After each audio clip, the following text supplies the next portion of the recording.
오늘 말씀의 제목을 따라해 보시기 바랍니다. 사도직은 보호되어야 합니다. 사도직은 보호되어야 합니다. 사도 바울은 자기 자신의 정체성에 대해서 앞부분에 말씀을 했습니다. 나는 사도직을 하나님께 위탁받았다라는 말씀을 어제 나누었죠. 왜냐하면 나는 준비되었습니다. 나는 할 만한 능력이 있습니다. 나 같은 사람이 아니면 누가 이 일을 하겠습니까? 이렇게 해서 선택받은 사람은 성경에 단 한 명도 없습니다. 하나님께서 어느 날 갑자기 찾아오셔서 그 사람에게 위탁을 하죠. 나의 일을 맡아달라고. 너는 내 제자가 되라고. 그래서 어제 제가 말씀을 나눴죠. 우리 장로교회 제도 가운데 이렇게 선거를 통해서 임직자들을, 중직자들을 뽑는 거에는 공정성은 확보됩니다. 그러나 하나님의 위탁성은 모호한 경우가 있어요. 왜냐하면 교인들 가운데 중직자가 될 때 선거운동을 하거나 나는 준비되었습니다. 나 같은 사람은 충분히 그 일을 감당할 만합니다. 라는 생각으로 피택을 받고 중직자가 된 사람들이 결국 교회를 힘들게 하는 경우가 너무 많습니다. 왜냐하면 하나님은 그런 방식으로 단 한 번도 부른 적이 없었기 때문에 그래요. 하나님의 부르심은 항상 의외의 사람에게 의외의 방법으로 항상 부르십니다. 왜요? 그래요. 은혜가 무엇인지 아니까요. 여러분 항상 그러면 이 장로교 제도 속에서 피택을 받거나 임직을 받은 사역자들은 이 문제를 보완하기 위해서 항상 해야 되는 고백이 있어요. 아무리 피택을 받고 교회 교사로 성가대 목사직으로 세움받아도 항상 이런 고백이 있어야 합니다. 하나님, 저는 부족하고 연약합니다. 저 같은 죄인은 하나님께 사도직과 하나님의 사역자로 부름받을 자격이 없습니다. 그럼에도 불구하고 하나님의 은총이 임한 것, 그 사역과 역할이 주어지게 된 것은 하나님의 은총입니다. 이 고백을 잊지 마셔야 합니다. 오늘 성경의 사도 바울은 준비된 사람이 아니었어요. 사실은 나는 할 만한 능력이 있다고 말한 적도 없고 나 써달라고 말한 적이 없었죠. 어느 날 갑자기 주님께서 다마스커스에서 사도 바울을 찾아가셔서 그를 강력하게 부르셨습니다. 오늘 사도 바울은 자기의 사도성을 그걸 말하고 있는 겁니다. 내가 하고 싶어서 일을 시작한 게 아니다. 오늘 하나님께서 나에게 찾아오셔서 강권하셔서 하나님의 일을 위탁하셨다. 이렇게 자기 사도성을 변호하고 있습니다. 그리고 그 다음에 말하죠. 내가 하나님을 기쁘시게 하는 사람이지 사람을 기쁘게 하려 하는 사람이 아니다. 그러므로 나는 사람에게 잘 보일 필요가 없다. 보상과 대가를 바라고 나는 일하고 있는 것이 아니다. 이렇게 자기 자신을 변호했습니다. 왜냐하면 사도 바울은 아까도 말씀드린 태생적으로 사도성을 부정당했던 사람이었어요. 예수님의 직계 제자가 아니었기 때문입니다. 그리고 데살로니가 교인들에게 이 사도 바울은 낯선 사람이었고 낯선 복음을 가지고 찾아왔어요. 외모도 볼품이 없었습니다. 그리고 바로 직전에 빌립보 감옥에서 갇혔다가 데살로니가로 도망 나왔다는 사실도 알고 있어요. 그러니 그의 사도성을 의심받기에 충분하지 않습니까? 여러분 이 말의 뜻은 뭐냐면 그러므로 사도 바울의 사도성을 부정하려는 분위기가 있었다는 거예요. 저거 사도가 아닐지도 몰라. 여러분 이렇게 하면 문제가 생겨요. 그럼 사도 바울이 전하는 복음도 부정당할 가능성이 있었던 것입니다. 그래서 사도 바울은 오늘 본문에 말씀해 보면 다시 또 변명을 시작합니다. 자기 변증이죠. 9절의 말씀을 다 같이 읽겠습니다. 9절입니다. 형제들아 우리의 수고와 애쓴 것을 너희가 기억하리니 너희 아무에게도 폐를 끼치지 아니하려고 밤낮으로 일하면서 너희에게 하나님의 복음을 전하였노라. 여러분 사도 바울은 이 데살로니가 교인들에게 쉬운 말로 해볼까요? 내가 얼마나 쎄 빠지게 고생했는지 너희들이 알고 있느냐? 알고 있지 않느냐? 나의 수고와 희생을 너희가 알고 있지 않느냐? 이걸 말하고 있고요. 두 번째는 이런 내용입니다. 내가 너희를 위해서 얼마나 애썼냐면 사실은 베드로는 초대교회에게 모든 생활비를 공급받았어요. 내가 사도이니까 내 생활비를 전부 대라. 나는 하나님의 일만 하겠다라고 풀타임 사역자가 된 거예요. 근데 사도 바울은 이게 교인들을, 자기가 창립한 교회를 보니까 이게 초기 교회이기 때문에 자기의 사역비와 생활비를 댈 여력이 없거든요. 그래서 사도 바울은 텐트 메이커를 하게 된 겁니다. 이중직을 갖게 된 거죠. 낮에는 텐트를 만들어서 판매하고, 또한 저녁이 되면 또 복음을 전하는 자가 되고. 근데 이게 초대교회를 도와주려고 이렇게 마음을 애써서 했는데 이게 돌아온 결과는 달랐어요. 사람들이 이렇게 말했던 것입니다. 에이, 저거 봐라. 베드로는 사도이니까 당당히 우리에게 생활비를 요구하고 풀타임 사역자가 됐는데, 에이, 저거는 지 사도성이 부정당하고 지가 사도가 아니니까 스스로 일하면서 복음을 전하는 것 아니냐, 이런 말이 돌아오게 된 거예요. 이제 묻습니다. 사도 바울의 입장에서 이런 결과가 돌아왔을 때 교인들이 이래야 되는 것 아니에요? 참 감사하다. 우리 형편을 알아서 사도 바울이 일하지 않아도 되는데 일하면서 복음을 전하는 자가 되어서 우리의 부담을 덜어줬구나, 이렇게 감사하는 마음이 있어야 되고, 그걸 사도 바울에게 표현했어야 되는데 오히려 이상한 점이 돌아오게 된 거예요. 사도성을 부정당하는. 이때 사도 바울이 그제서야 또 이야기합니다. 내가 얼마나 애썼는지 너희가 아느냐.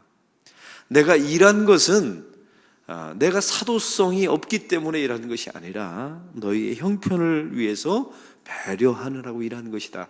이 이야기를 구차하게 말하는 겁니다. 사랑하는 성도 여러분, 여기서 두 가지 중요한 관점이 있습니다. 첫째는 이 말씀을 통해서 교회 안에 어떤 사역자를 세웠으면 그 사역자의 역할과 기능을 보장해 줘야 합니다. 보호되어야 돼요. 여러분, 이게 아주 나쁜 교회의 습성이 있는, 우리 교회는 그렇지 않은데, 이게 건강하지 못한 교회, 이게 온전하지 못한 교회들은 어떤 사역자를 세워요. 그에게 역할과 기능을 맡기죠. 그 다음에 흔들어 버립니다.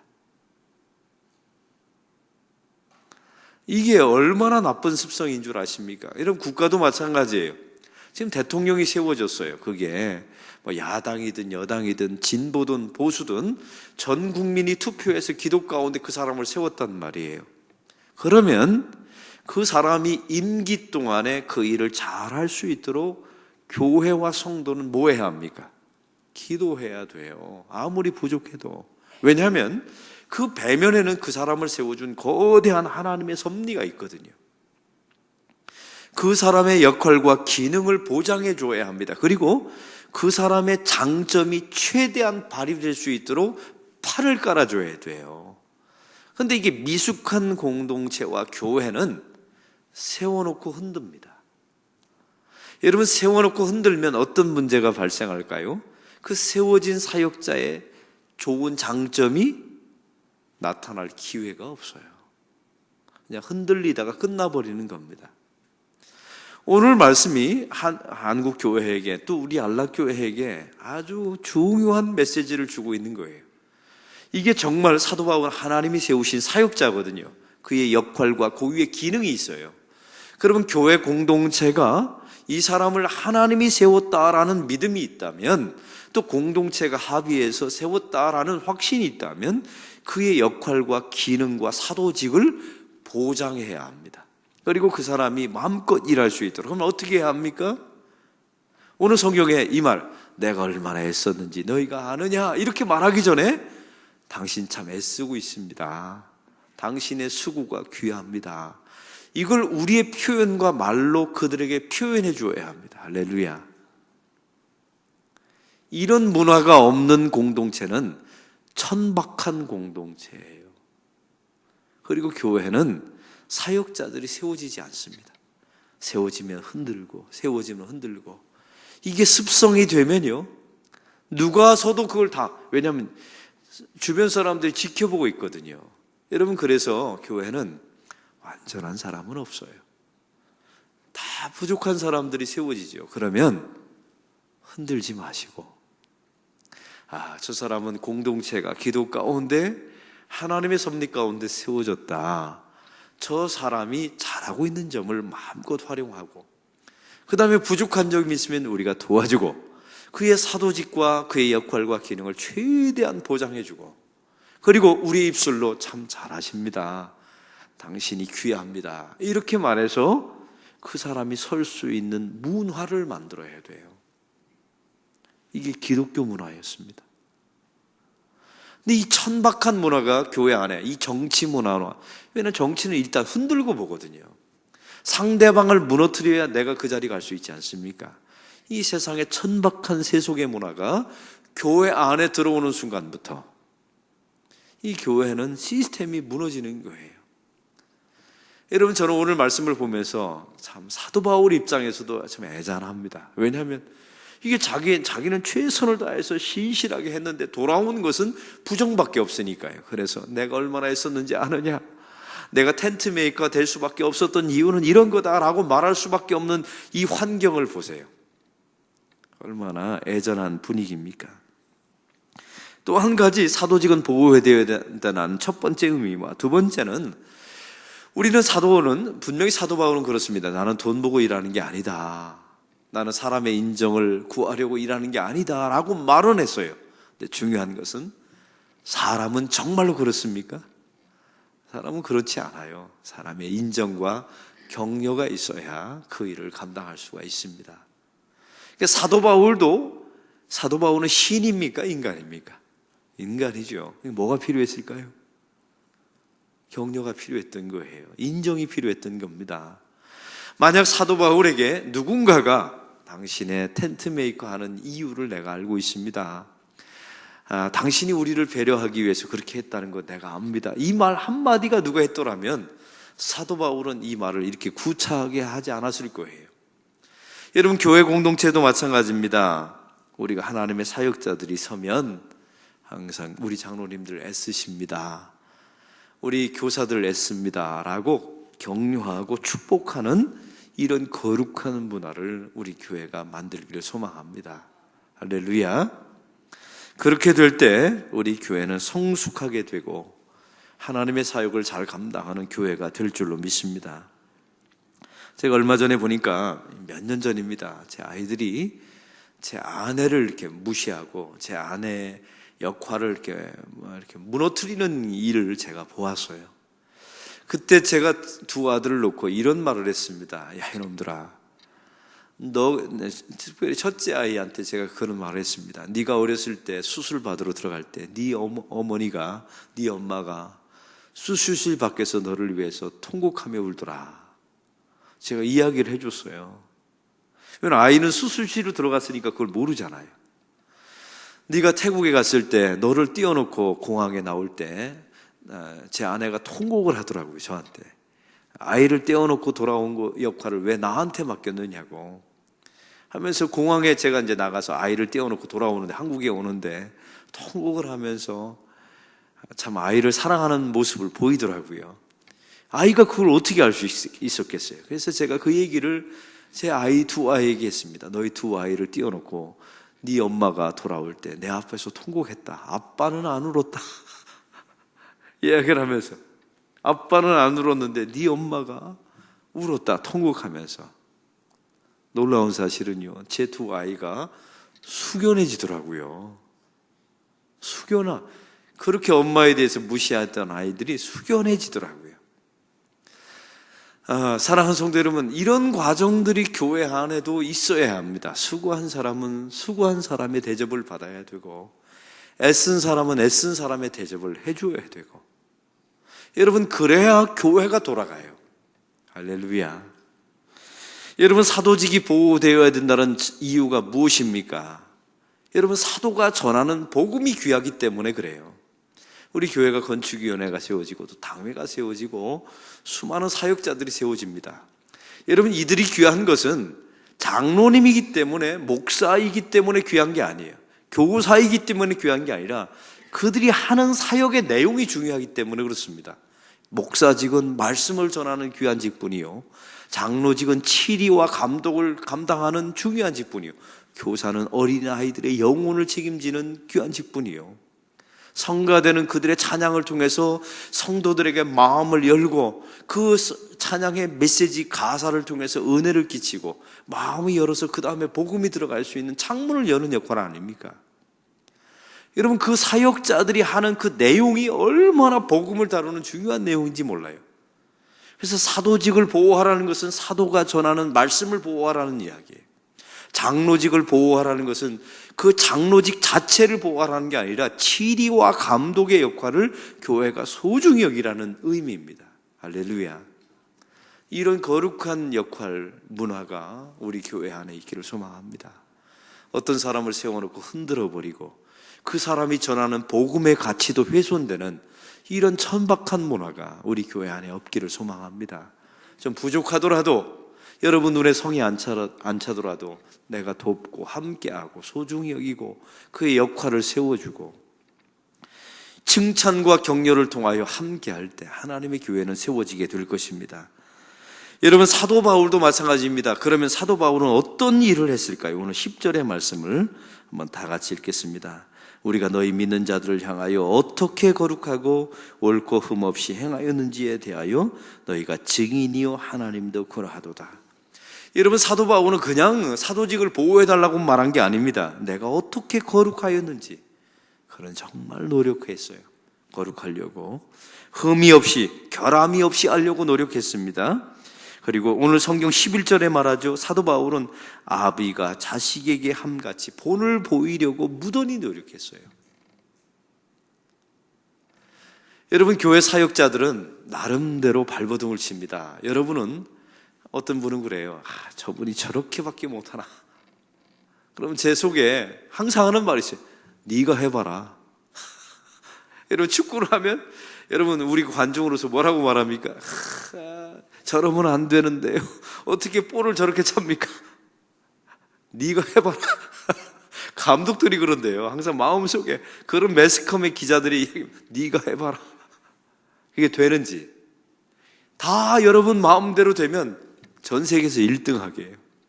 막상 우리가 해봐도 안 될 건 안 돼요.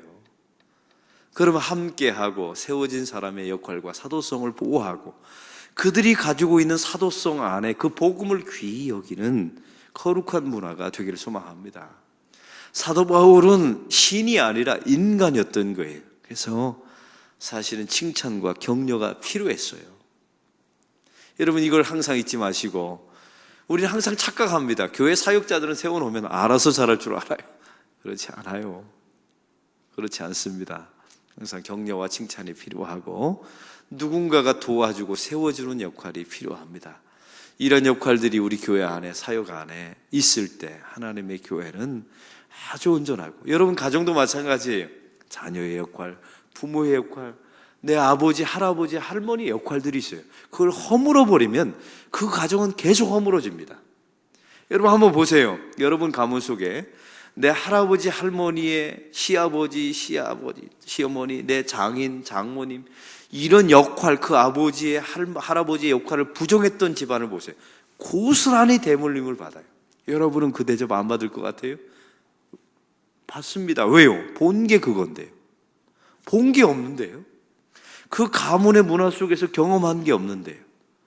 그래서 부족하고 연약해도 세워주고 격려하고 존경하고 함께하는 이런 거룩한 문화를 만들면 여기서 중요한 게 있어요. 그 혜택을 여러분이 받습니다. 여러분도 언젠가 어른이 되거든요. 여러분도 언젠가 사도직이라는 귀한 역할을 감당하거든요. 제가 오늘 또 원로 목사님에게 세배를 갑니다. 우리 교육자들을 다 모시고 선물을 가지고 세배를 가요. 근데 원로 목사님이 어느 날 그러시더라고요, 저한테. 목사, 당신이 나한테 잘하고 있는 거 알고 있다. 그런데 덕담을 한마디 하세요. 교인들이 그거 알면 당신도 그런 대접을 받을 거다. 이런 말을 하더라고요. 기분은 되게 좋대요. 왜냐하면 제 후임도 제가 그렇게 했으면 언젠가 좋은 후임이 되어서 제가 원로 목사가 되면 또 그렇게 섬겨주겠죠. 제가 자랑하는 게 아니라 이런 거룩한 문화가 우리 교회 안에 함께 흘러가기를 소망합니다. 여러분의 곳곳의 사역 안에, 가정 안에, 우리 교회 목회 안에 이런 흐름이 있을 때 아주 좋은 건강한 문화, 건강한 사역들이 하나님의 교회에 나타날 줄로 믿습니다. 오늘 말씀의 느낌과 깨달은 점을 적어보시고 해야 될 것 한 가지와 하지 말아야 될 것 한 가지를 적어보시고 이 말씀대로 사는 하루가 되게 달라고 기도하는 시간 갖겠습니다.